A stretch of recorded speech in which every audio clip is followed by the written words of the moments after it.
As we all know, the PlayStation 4K has been officially confirmed by Sony, and the Xbox Next, or the Xbox Scorpio, is still unconfirmed by Microsoft. Now, we have some comments from a developer of Dead Effect 2, and they did an interview with WCCFtech.com about the sort of pros and cons of developing for two sets of consoles. You know, the vanilla version and then the updated version, and according to this particular developer, developing for the Neo or the Scorpio is still a lot easier than having to deal with PCs, which of course can have an infinite amount of setups and combinations of hardware, new and old. And he said, quote, "Every developer likes to get his product on as many platforms as reasonably possible with the best possible quality.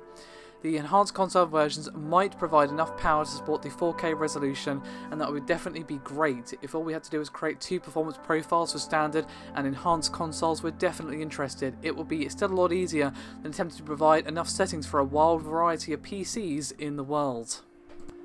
And I suppose that's a fair point, because obviously with PCs, as I just mentioned, there are literally an infinite amount of setups you could have.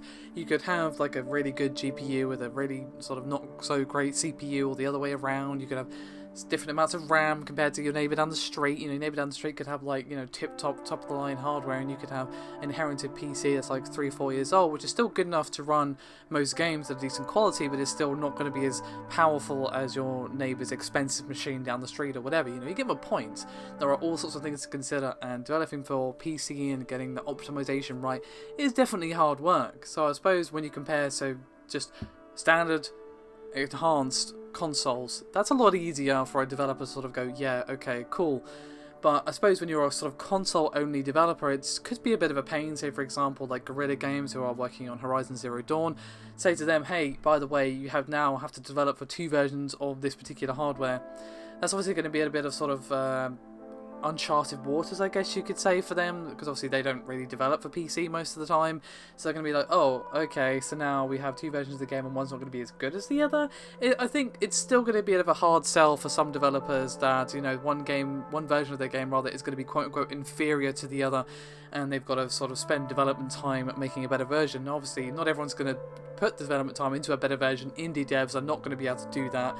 But we're talking about AAA or sort of more higher profile studios. But even then, you know, development costs money, and sometimes it's not going to be justifiable to, hey, have this amazing spangly version. They might just have like a slightly improved version for the Neo or the Scorpio. So it's definitely still going to be a bit of a hard sell. It is better in comparison to PC, but I still think it's going to be a bit of a bitter pill for some developers to swallow. But of course, I could be completely and utterly wrong. It's still pure speculation from me.